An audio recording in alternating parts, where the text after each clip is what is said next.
Live every day as if it were the last, because before you know it, time goes past and life's just not that long.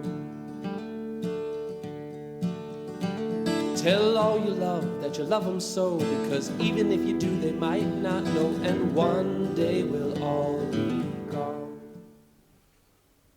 My guest today is my friend, Adrian Lawyer, a long-time transgender activist and educator connected with the Transgender Resource Center.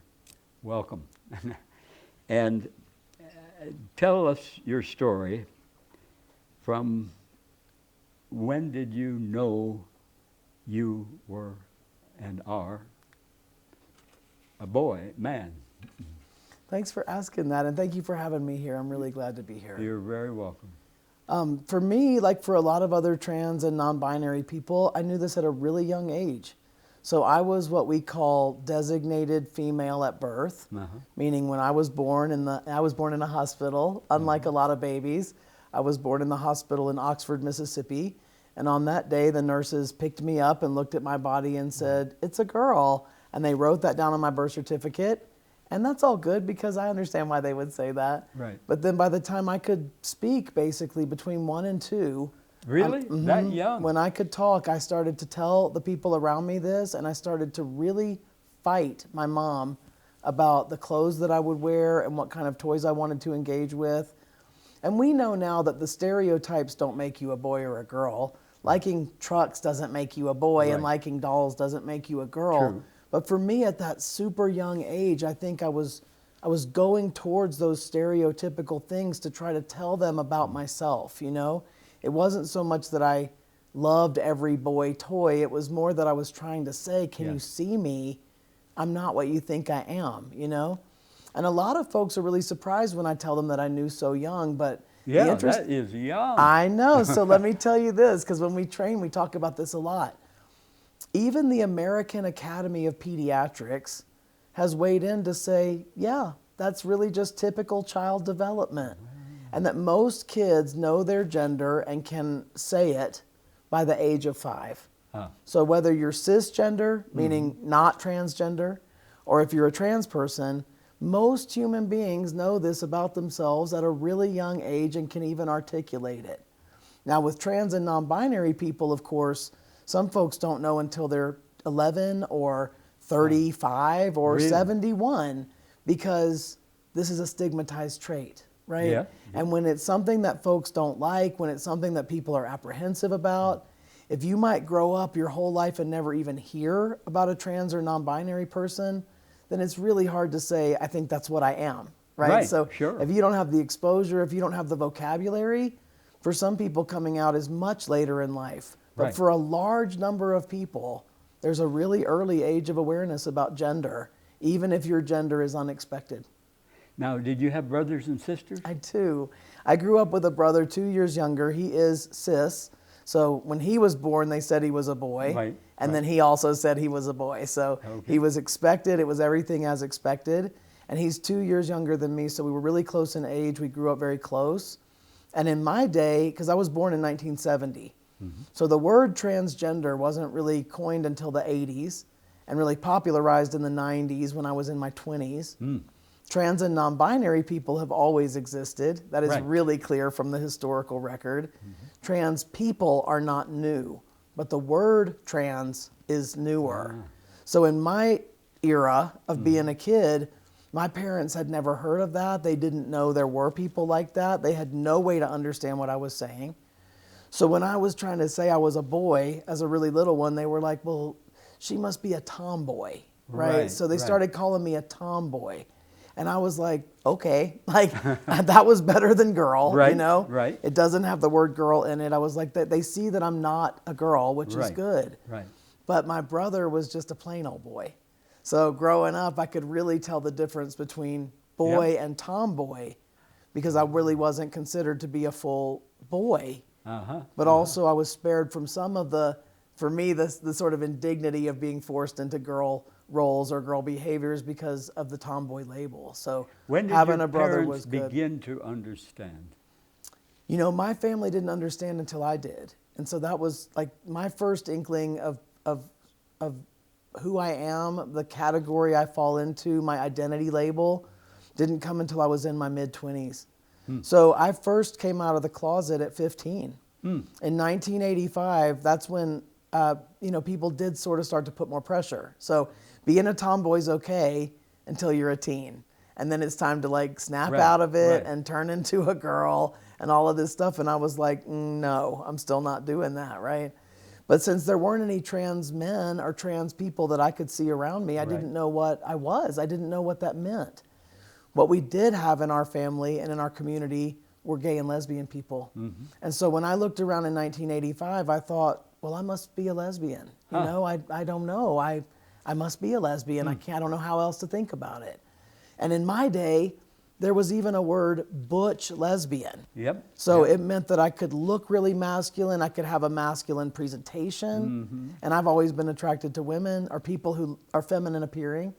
And so it was a natural, I was like, this must be where I fit in, you know? And so I lived in lesbian communities for about 20 years. Really? And in about 1996, I think, is when the book Stone Butch Blues was published by Les Feinberg. And when I read that book, I just remember tears streaming down my face and thinking, I have felt so alone for so long, and I really thought that I was crazy to feel like a man. And I'd learned not to say that to people because they didn't understand. And then I read this book where there was a character who was just like me. And I thought, wow, I am a part of a group that I just didn't know was out there. And it made me feel so much relief. And so connected when I'd felt so isolated before. And then it took me about 8 years from that to take my first medical step in 2004 because I was so afraid. I was so afraid about what would happen. I thought I would lose people in my life. I thought people would judge me. I thought that maybe I would never find anyone who would love me. I thought maybe I wouldn't be able to have a job. I didn't know. I had no idea what would happen if I went forward into what I knew I really needed to do. So in 2004, I got brave enough finally to take that first step and have surgery on my chest. 34. So I came out to myself and to close people around 26. And then for 8 years, just worked through it, you know? And then as I got closer to taking those medical steps is when I started to tell my family, like my family of origin, my brother, my mom.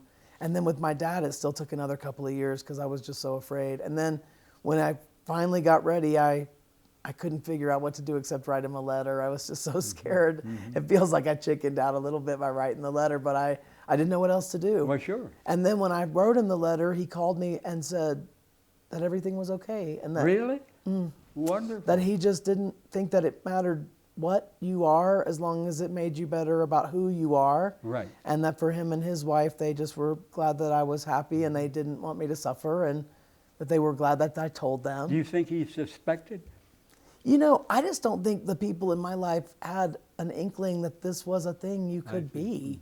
So when I first came out as gay, as a masculine gay woman, yes, they all suspected. Like nobody was surprised.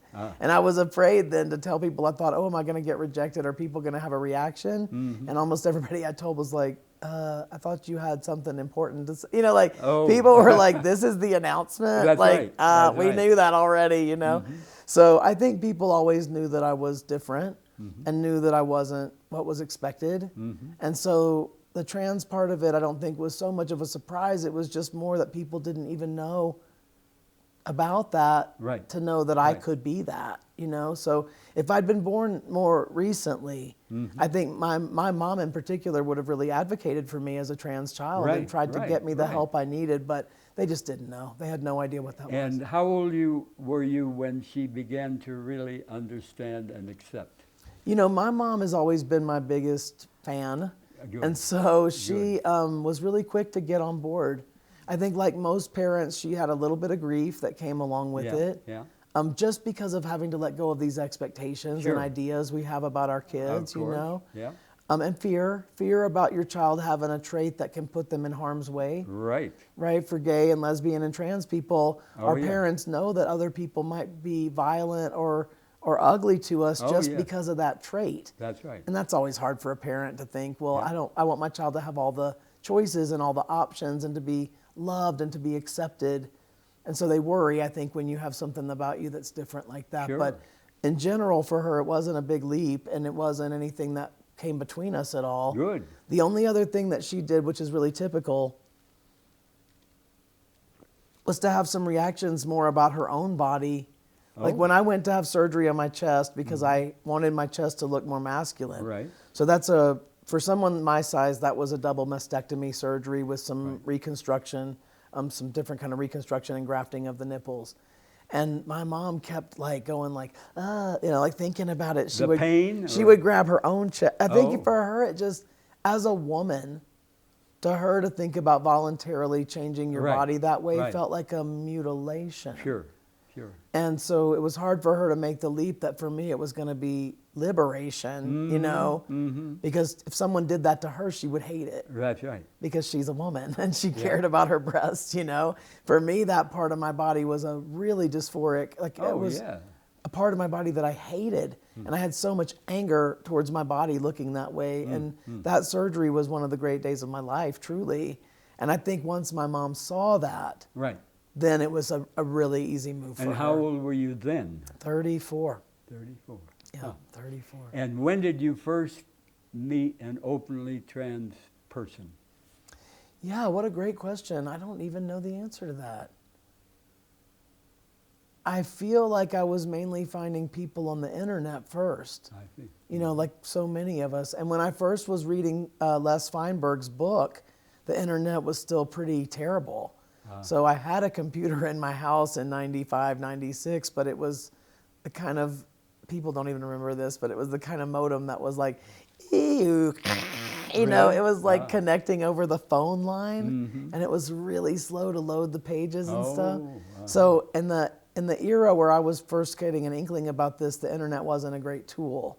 But over the next, 5 to 10 years, the internet became the go-to spot for people to find each other, to find the information, to get information about hormone therapy, surgery, surgical procedures, where the surgeons were around the country that even did this. The internet became the stop for finding everything that you needed to know about being trans. So I was still in the process of working my way towards those medical steps and was able then to get into the internet, a few years into my process. So I started to meet real life people, but they were virtual to me.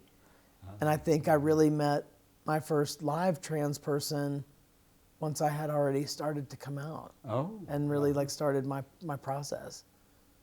Why do you think in this past election, the Trump campaign or some Republicans spent millions of dollars targeting trans people? That is such a good question. I think that they did that because it worked. I think that the problem was that right now that was still an effective tactic to gin up a lot of fear and apprehension in people, in the general public. And I really believe that if we were 10 or 15 years down the line, we wouldn't have been available to be this issue. Because what we know, I'm an educator and I spend most of my professional life teaching cis folks about trans folks in 2-hour trainings. So doctors, teachers, faith communities, law enforcement, corrections. I train a lot of people who work in prisons. We train and we train and we train and we train. And one of the things we tell in every training is that we already know what shifts attitudes and beliefs about minority characteristics, like being trans or being gay or being autistic or being Muslim in this country, not in the world, but in the United States. Being Muslim is a minority trait, And people often respond to minority traits with a ton of fear and anger. And one of the examples we use in the training every day is left-handed people and people born with red hair. And when I talk about this in the training, young people can't even believe it. When I start describing the way we oppressed redheads and lefties, a lot of people under 25 kind of don't believe me. Because it sounds so nutty from today's point of view. But what actually gets us from that place of fear to the place of acceptance is education, and what's called personalization. And that means knowing that you know a person with that trait. True. And I think about that a lot because a lot of trans people are autistic, or a lot of autistic people are trans. We don't know. Oh, really? We don't get it yet, but we can see that it's clearly there's a clear prevalence there. Huh. The causation, the correlation, we don't understand, but we can see that it's a high overlap there. And growing up in the 70s and the early 80s, I never heard that word. Like, I don't even know if that word existed then. And certainly we had autistic kids even in my school, but we didn't know what it meant, and we didn't know how to treat them, and we didn't know how to be a friend to them in the right way because we were so uneducated about it, you know? And now I know that I know autistic people. So if someone walks up to me now and says, autistic people are all some negative way, my brain would just be like, no, that's not true, you know? Because I'll be like, that's not right about Jeff, my friend who's autistic. And if Jeff isn't the thing you're saying, then I don't know if I can really believe you about anything you say about this group. And instead of thinking of it as those people, I think of that as a group of individual human beings with all different characteristics and qualities. So the more people know that they know trans people, the more we couldn't be used as a political wedge issue, because those kinds of generalizations won't land on people's ears in the right way. So it's only at this exact moment in history when this could have happened, and it did, you know? In fact, what distresses me more is the way it's still possible to use folks who have immigrated into the country this way. You would think at this point we would have gained that personalization, and that immigrant people would not be able to be utilized in this political mercenary way, because you'd think enough folks know immigrants and know that they're human beings and know that they're exactly like me and you, to not let that be a fear-based issue. So I'm very surprised that that worked in the same way. I'm very surprised that that worked. But that trans people were able to be used that way is not surprising to me. Because we're in that moment where not enough people know that they know somebody. And think about gay and lesbian people, right? I came out as gay in 1985. And Melissa Etheridge was not out of the closet, and you know, Ian McKellen was not out of the closet, and the Indigo Girls were not out of the closet. And in the 80s, a lot of us started to come out, including celebrities. Even in that midst of the HIV/AIDS crisis, people started to come out in their families and at work and in their churches and synagogues and mosques. And people could not say, well, I don't know anybody like that anymore. And not only that, that's my friend Jennifer, who works in the cubicle next to me. And I didn't know she was gay, but now I do. And people were like, Melissa Etheridge, oops, I already liked her. I didn't know she was gay, but okay, I guess she is, you know? And the same thing is happening right now with us, but you can't do it fast enough to get around some of this stuff. You know, like we still have to deal with this opposition because it's a slow process to have people get to know each other that way. And this is quick and easy. To use a group this way is an easy tactic. And what cures us from being able to do that is long and slow. You know, it's grassroots work of getting to know each other. So in the future, I don't think trans people can be attacked in this way politically, but right now it worked beautifully, beautifully. In speaking to different groups, as you say, can you think of any particular question that floored you from somebody, cops or teachers or whatever? Not really. I'm expecting most of the questions, you know. And I really, in my trainings, I encourage people to ask me deeply personal questions if they really want to know. Because I go there to be Exhibit A. You know, and I want to show them that trans folks are just folks, and that we have all these different characteristics and perspectives and points of view, opinions, experiences. So when people ask about my body or how did I come to be a dad, like I'm glad. I want them to ask me that, you know. So I think what's floored me more is people that just felt like they could be openly rude in a training, people who felt like they could just say. And that's happened. But more rare than you think. I see. Much more. I think I've done almost 5,000 of these trainings. Really? Since 2008. It started in 2008. 16 years ago. Mercy. So I've just been doing this for a really long time. And in all that time, it's amazing to me how few people have thought that they could just openly oppose me in a room like that, which is amazing, you know? folks overall were polite and they listened and they tried to Good. take it in. Good. And every day we get these incredible evaluations about like I've actually had people fill in the form to say, I hated trans people when I came in here and now I don't feel that way. Oh my, that's so wonderful. I just trust the training and I just do the training. And when somebody can't hold back their own fear or anger, I just try to not let it bring everybody, like I've tried to still let the training be effective for the folks who are there, you know. Well, I strongly compliment you for welcoming personal questions because I love personal I know questions. you do. Too. And I wrote down a few questions. You know, here. the thing to me is that not every trans person should have to be a trans educator. True. And that happens, right? It happened with gay and lesbian folks too, where people got asked all these questions when they weren't really the right one. They didn't want to teach about it. True. They just wanted to live their life and not have to be the educator, right? So those of us who are the educators, I think, really need to get out there and field those questions. Yes. Because I'm yes. welcome. I want that, and other folks don't want that at all. True. Like, why would you ask me that? We just work at this place together, right? So Yeah. I love personal questions too, because I want you to ask me. Ask an expert. Don't just ask anybody you know who's trans. And can you figure out why you love personal questions, as I do, compared with so many of the other trans people who don't want to hear it? I think I'm just the right person at the right time. My Yeah. degree is elementary education. Oh, so you taught kids. I didn't. I Oh. moved into this, like, I had to be an activist. But if I hadn't, I would be a kindergarten teacher. And we're all just big 7-year-olds, you know? That's so right. To me, That's learning how to teach with kids works well with adults. And the other interesting thing about me is all my adult life, I've been in bands. I play the guitar and Yes, I sing, and I play in bands for a long, long time now. So I'm a performer and I'm a trained teacher. And I'm like, I'm the one, you know, like I'm the right one to get in there. I also do believe, and this is very controversial to even say, but I think at this moment in time, the most effective trainer is somebody who is not visually distracting. So for folks who look really gender variant, for people who really enjoy like having a beard and wearing a dress, like that is a wonderful way to be in the world, but it maybe isn't the exact person to teach mainstream cis people about us. True. When I walk into the room, people don't know I'm trans. No. And so that changes the way the training comes across. That's right. You know? And that is actually a helpful thing, because the visceral thing we're trying to get across is that we're all human beings. That's right.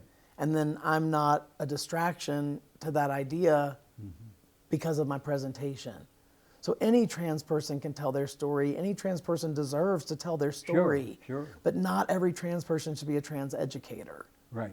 Because the point of doing education, there's an agenda, right? Oh, yeah. We don't just do it to hear ourselves do it. We do it to change somebody's heart. And you have to be the effective person to be able to do that.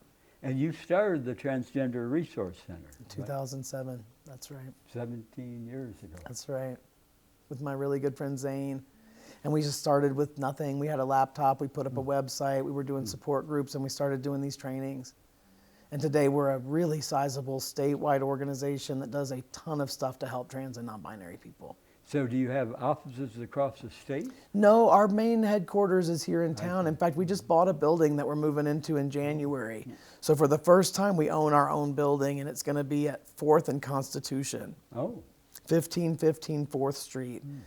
So we're really excited. We'll be having an open house on Saturday, February 1st for people to check it out.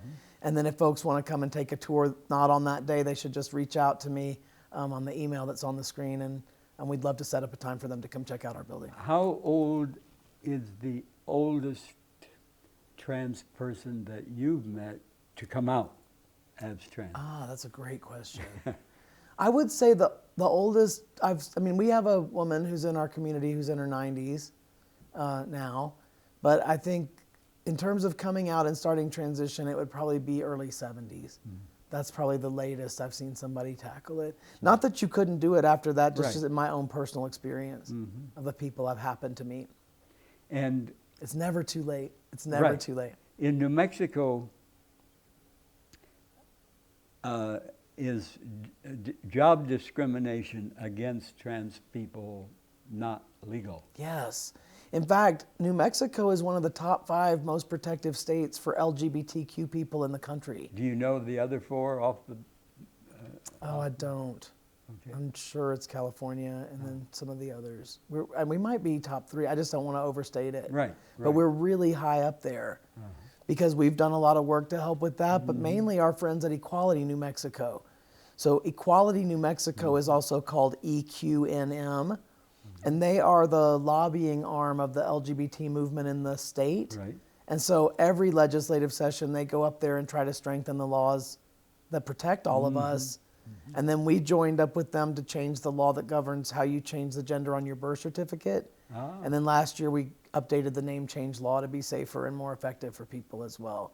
But we have a Human Rights Act that started to include trans people back in like 2002. Yeah, 22 years ago already. And they said gender identity and gender expression in our HRA in 2002. And then we've gone in to strengthen that. We went in and removed the loophole that small businesses aren't accountable to it. We removed the loophole that kind of protected educational settings from being bound to it. Right. So we've just tightened it up and tightened it up. Especially Equality has just really gone in there to make sure that there aren't little exit ramps where you don't have to abide by these laws that protect everybody. And our Human Rights Act protects against any kind of discrimination in employment, housing, and public accommodations. So that means even just using bathrooms in businesses and stuff like that. So we have a very, very strong law that's very protective. Have you had many complaints about businesses trying to keep people from using the bathroom of their choice? When we started, I think we heard about that a lot more. I see. But that's another really interesting state law that we have in New Mexico. I think it was the 2019 session that a law got passed where any single bathroom has to be gender neutral. I see. So if you have a bathroom in your business that has one toilet, one sink, and one door that locks, it's not allowed to say men or women on the outside. It has to say restroom, and anyone can go in there. Do you know now of any students in schools who have been hassled by their teachers or principals for being trans? I'm so sorry to say that it's still very common. Really? We actually modified the Youth Risk and Resiliency Survey successfully. So they call it the YRRS, Youth Risk and Resiliency Survey. And it's conducted every other year in odd-numbered years with public high school students all across the state. So not every public school participates, but every district does. And we get amazing surveillance data on things like have kids brought a weapon to school? Are they smoking cigarettes? Are they wearing a seatbelt? Right. Are they experiencing homelessness? Right? Like they ask a lot of really probing questions of the young people about their risk behaviors and risk factors that they're dealing with. And we begged the YRRS to put a trans question on there, and they agreed to do it in 2017. So starting in 2017, we started asking all these kids, are you trans or non-binary? Right. And it was amazing what we found out, but it wasn't surprising, right? The trans and non-binary kids had negative outcomes that were off the charts different from the cis kids. Every single year, they're 4 times more likely to physically attempt suicide. They're non-suicidal self-injury, so things like cutting or burning that we hear about with young folks, 65% versus 20% for the cisgender kids. So these outcomes are just outrageous. They're almost hard to believe. And we know it's not because they're trans, it's because of the way other people think about trans people and treat trans people. So we see all kinds of negative outcomes, including, yes, harassment from faculty, staff, administrators, peers. Sometimes the peers are the safety. And sometimes the peers are the tormentors. Sometimes the teacher is the one person who understands and takes care of you at school, and sometimes the teacher is your tormentor every day.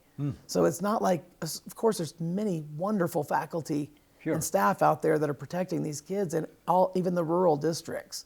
But also we do hear of and see some really poor treatment of these kids in school settings. And so what do you do then? We try to intervene. You know, our first line of defense is almost always our training.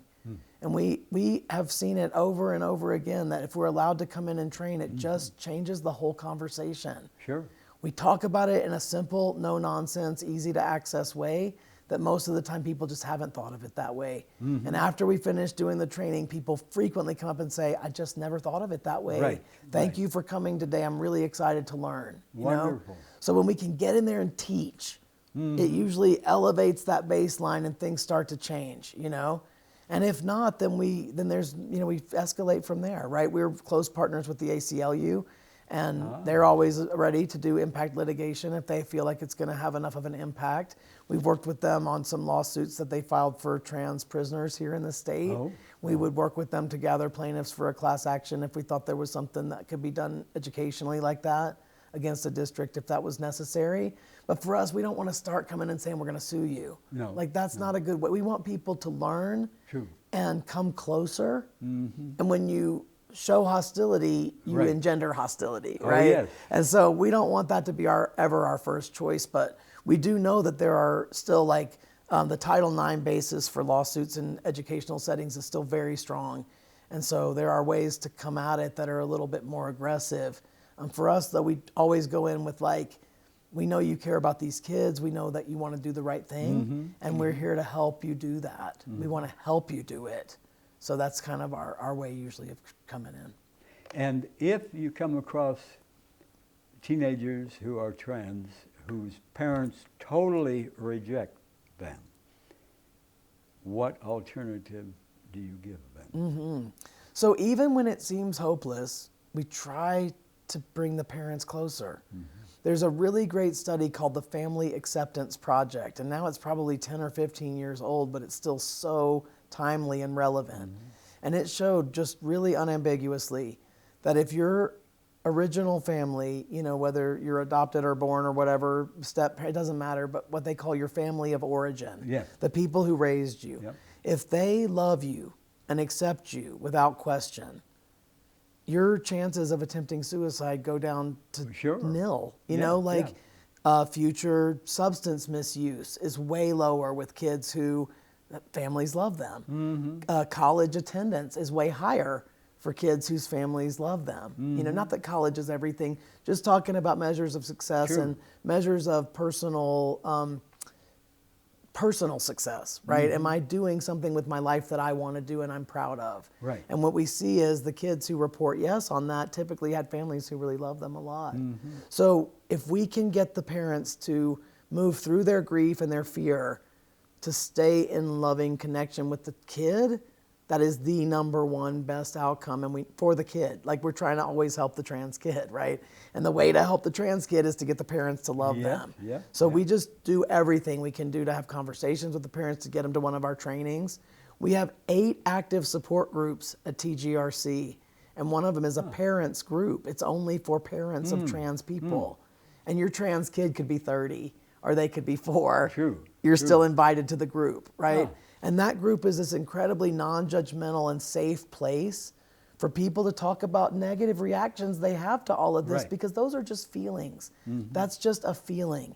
And your feeling has to be expressed and acknowledged and honored for you to get past it. You know, that anytime somebody says to you, don't feel that way, Right. does it work? Right, No, right. And also now you're making me feel like I should be ashamed of my feeling when this is just how I feel. So True. we know that the parents are going to have a lot of apprehension, and we want them to have a safe place to talk that out, because then it can clear and they can find their way back to the kid. So we try to get them to parents group. We try to get them to talk to somebody. We try to get them help if we possibly can. But a couple of times in our history now, we've had to assist a child in emancipating. And the group here in town that does that is Pegasus Legal Services for Children. And they do a lot of different legal services for kids, for minors. But one of the things Pegasus can help with is legal emancipation. And it's been very rare in all this time, but a couple of times we have had to help a kid explore that option. So what happens then? Then you become a legal adult, and you are freed from your parents legally. And at that point, then you could get the medical care that you need, even if you're under 18, because you're your own adult at that point, essentially. I don't think they do it for 11-year-olds. It's older teens usually that are doing this. And in New Mexico, puberty blockers for underage kids are legal? Absolutely. Not just that, they're effectively prescribed, and we're seeing the life-saving benefits of those medicines. You know, one of the interesting things we see about puberty blockers is even in the countries that are doing some medical halting of this, it's not a total ban in Sweden or in England, and it's not a governmental ban, it's a medical ban. And even in those places, puberty blockers are still used for cisgender kids who are diagnosed with what's called precocious puberty.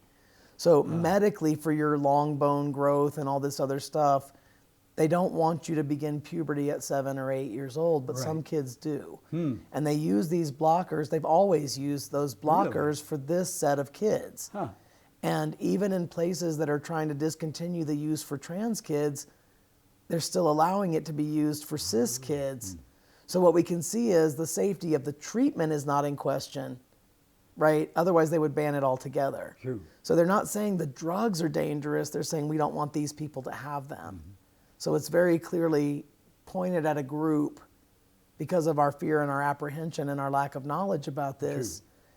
It would be different for our communities if we heard them saying we think these drugs are dangerous for kids. Right. Then that would be a whole different proposition, but they're never saying that. No one has ever said that. Oh, really? Never. The studies on puberty blockers are really, really, really good. No side effects that you know of? No, and 100% reversible so far. Like when you stop, the puberty just begins and that's it. It's like it never happened.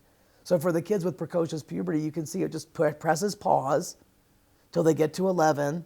They stop getting the monthly injection and their gonads are making the hormones and it just begins to take effect at that point. So it's really just almost like a force field that you put around the kid to stop that development from going forward. And for transgender kids, that is one of the critical moments where we see a lot of injury and suicide attempt is when the natal puberty starts, right? And I think about even myself. So I'm a man. I've always known that since I was 2 years old.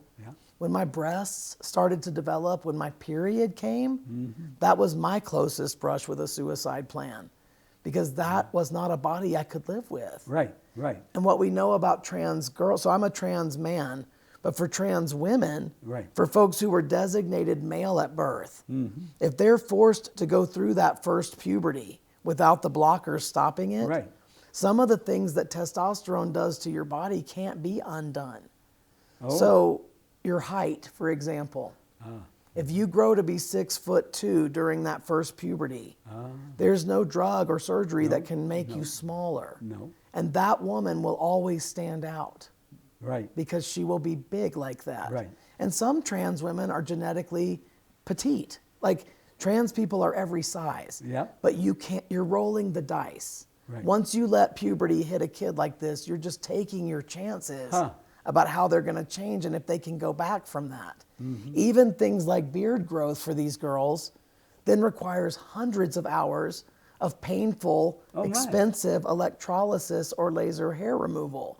Taking estrogen doesn't make your beard plop out. You have to remove it. Really? So if I had a trans daughter, I would rather stop her beard from coming in than have to help her through hundreds of hours of laser because we just let it happen.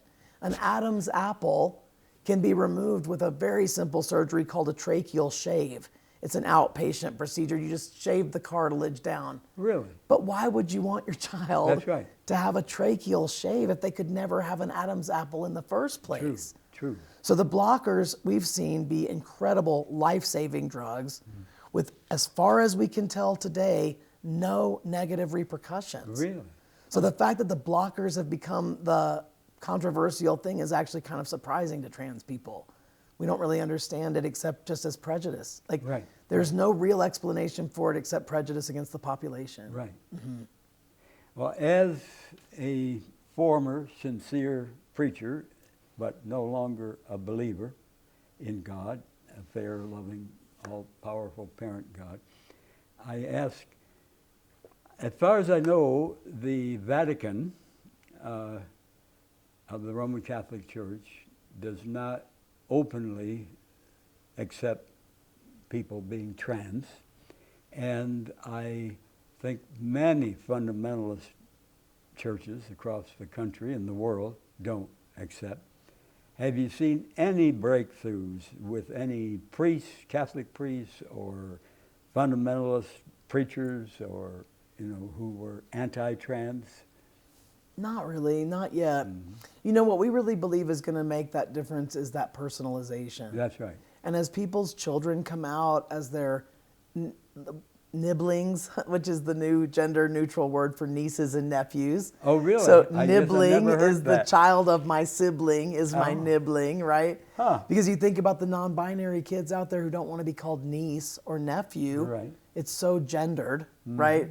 So if your nibbling comes out as trans, if your child comes out as trans, if your sibling comes out, your parent, it's so hard to turn your back on that person that for some people that becomes a crisis of belief, right? Like, I thought this thing about this group and now I can see that someone I love is in that group, which I never thought would happen.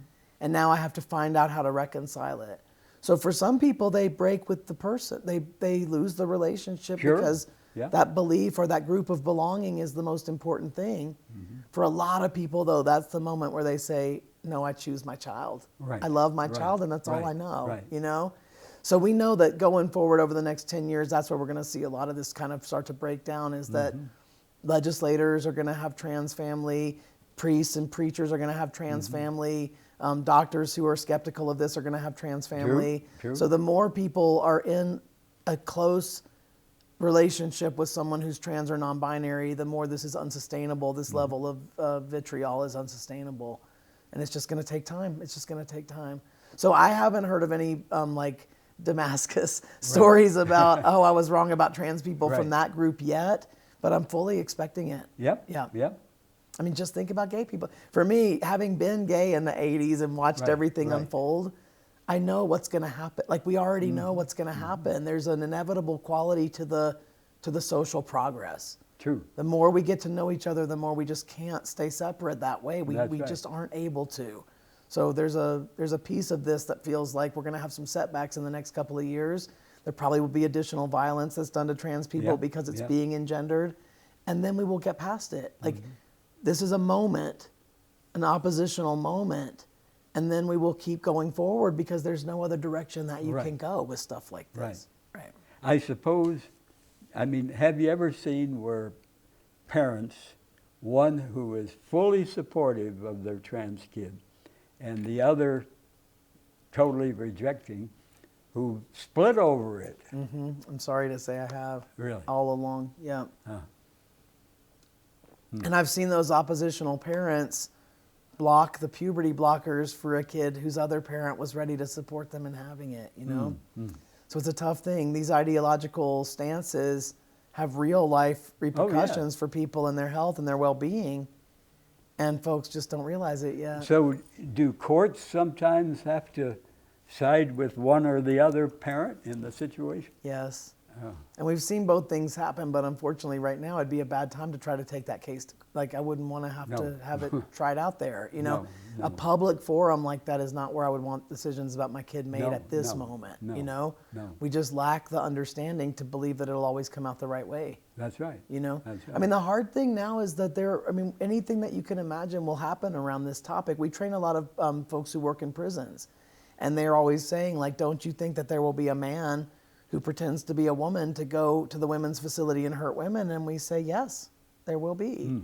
Prison correctional officers and correctional staff have taught me things that I didn't even want to know about how people behave in those places. Oh, yeah. And if a place is designed to just do nothing but enforce compliance, then the other side is going to spend all of their time and energy and like exceptional intellect figuring out how not to comply. So in prisons, what you have is this never-ending push and pull about how to not do what you want me to do and how to break the rules and do what I want to do, while the staff is always trying to be like, no, you have to do it, right? So people in prisons do things towards staff that is, like, I can't believe it. It's the worst job in the country is working in a prison, and the abuse and harassment that you take every day is unbelievable. And the fear you walk in there with is completely unbelievable. And people do things you can't believe. So if they say to me, is someone going to pretend to be trans? I'm like, yes, they will, you know? And then they have to come up with a system to somehow arbitrate who's sincere and who's not. And they're coming up with all these interesting ways, multidisciplinary teams, and they bring in people from the community to help, to weigh in and say, I really do think they're telling the truth or I don't, you know? Right. And trying to figure out how to house people in a way that's fair and sane for actual trans people without letting a perpetrator into the women's prison to do harm to women, you know? But trans women moving into a women's prison are never there to hurt other women. They're women themselves and they want to be in the women's facility. And whether she has a penis or doesn't have a penis, she's not there to hurt anybody. That's not why she's there, you know? So a perpetrator is different from a trans person. Like, a trans person is not a perpetrator necessarily, right? And if somebody's trying to game the system, then we're going to see all manner of that, you know? So in this situation with the parents, unfortunately, you know, and I don't know if I can think of a specific example right now, but we will see some parents who are just trying to hurt the other parent by saying the kid is trans and maybe the kid's not really trans. Or they want the kid to be trans for some reason, like it would be a radical, like it would make you a really radical accepting parent to be accepting of your trans child. So you're almost forcing them to want to be trans, but they don't really feel that way, you know? Have but you seen that happen? I can't think of a specific, but around the country we do hear some whiffs of some stuff like this. We don't want people to be automatically skeptical of any parent of a trans kid, but I also don't want people to not know that there will be every permutation of this that we could possibly see. So it's easy to say, okay, this parent's opposing the transition and this one's for it. Well, this one's the good one and that one's the bad one. But when we don't know what happens in those families or behind the closed doors or what discussions are really taking place, it's hard to weigh in and be unequivocal about who's right and who's wrong in those situations. It can be really hard. And sometimes it's very cut and dried. But other times with any kind of family or custody thing, it's going to be really complicated. And who knows what all the different factors even are, you know? We know that most people who come out as trans are sincere. Like it's not people aren't really breaking down the door to our clubhouse right now to be in it. So when folks say they're trans, they're taking a risk and they're usually telling the truth. But does that mean 100% of the time that's the case? No. We got to meet people sincerely and not skeptically. We also have to maintain an open mind about the reality of the world. Exactly. Yeah. I've corresponded with many people in prison for decades. One white man for about 30 years, it's over 30 years. He's out now, fortunately. And one black man for almost that long, and many others for shorter periods. And one trans person that I correspond with and who just called me the other day, I think she feels that surgery shouldn't be done, I can't quote her exactly, until maybe in their 20s. What do you think? I think it's case by case. You know, what we've seen a lot of times is especially the young boys and their teens really want that top surgery. And they just need their chest to be flatter to be able to just be comfortable and confident and just live their lives, you know? And the likelihood that they're going to want to undo it is so low that it feels like, why would we arbitrarily say you have to wait 2 more years? You know, if you're 16 and you want surgery on your chest and everybody in your family knows you've been a boy since you were little, the likelihood that they're going to detransition or change their mind is so low that we feel like, why wouldn't you do top surgery? You know, genital surgery to me is a more complicated procedure, and it's harder to reverse. And to me, if we're going to say in our country, even though it feels a little arbitrary, if we say 18 is the age of majority and the age of signing up to be in the military and voting, making big decisions like voting for your own elected officials, then 18 seems to me like where you would say, now we have to talk about this seriously with you if you want this, you know? For genital surgery. For genital surgery, exactly. The other thing about genital surgery for the women is that people often think of it as like removing the penis, but you actually invert the penis to do a vaginoplasty. So you use the scrotal tissue and the penile tissue to create the vaginal canal and to have it have feeling, you know, erogenous feeling, right? So one of the things with the little ones that have been on the puberty blockers is there's some question about, like, are we allowing the genitals to grow enough to use them to create a deep enough canal, right? So at a certain age, you just don't, like, is the physical development complete so that you're going to get the best optimal result from the surgery, right? It's not even about the decision-making capacity. It's about the body being fully finished growing so that we can get the best outcome for that person, right? Same thing for a phalloplasty for the men. It's a donor site graft. You take tissue from the side or the thigh or the forearm to create the new phallus. And so, penis, phallus, penis, right? Yeah. So that you want, like, it wouldn't be great to still be having a long way to grow. Like, you have a big scar, a huge scar, and so you wouldn't want that to get tension. Like, you just would want a person's body to be as much mature as it could be for that. Just to get the best outcomes, right? It's not about their judgment. It's about the body itself. Yeah, I think 18 is reasonable, but I'm sure there are surgeons who are willing to talk about it on a case-by-case basis, and I don't think that's a bad thing. Because just like with so many other things about young people, we are making some arbitrary decisions about their capacity to make choices. And some 20-year-olds are probably not mature enough to make certain decisions. And some 14-year-olds are very mature and very bright, and very responsible. It depends. And so we just, I'm sure that there are docs out there who are willing to talk to families on a case-by-case and think about it and evaluate it. And I honestly would say that's probably the best thing. I know we have to have laws and rules to stop little children from getting hurt. And also, it's a hard thing when we're deciding for people about something that's so personal and so important, such an important thing in your life.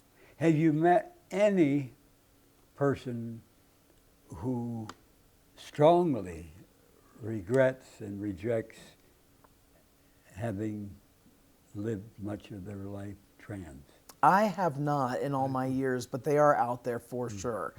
What we see in the detransition movement in that community is that right now what we're hearing is the number one reason people do it is rejection from the family or the community, right? If people are part of an insular faith community, or they have a family that's transphobic or rejecting of this, some folks make the change and they leave behind anything that falls away. Like, if you left me because I did this, then I have to keep walking forward and let you go.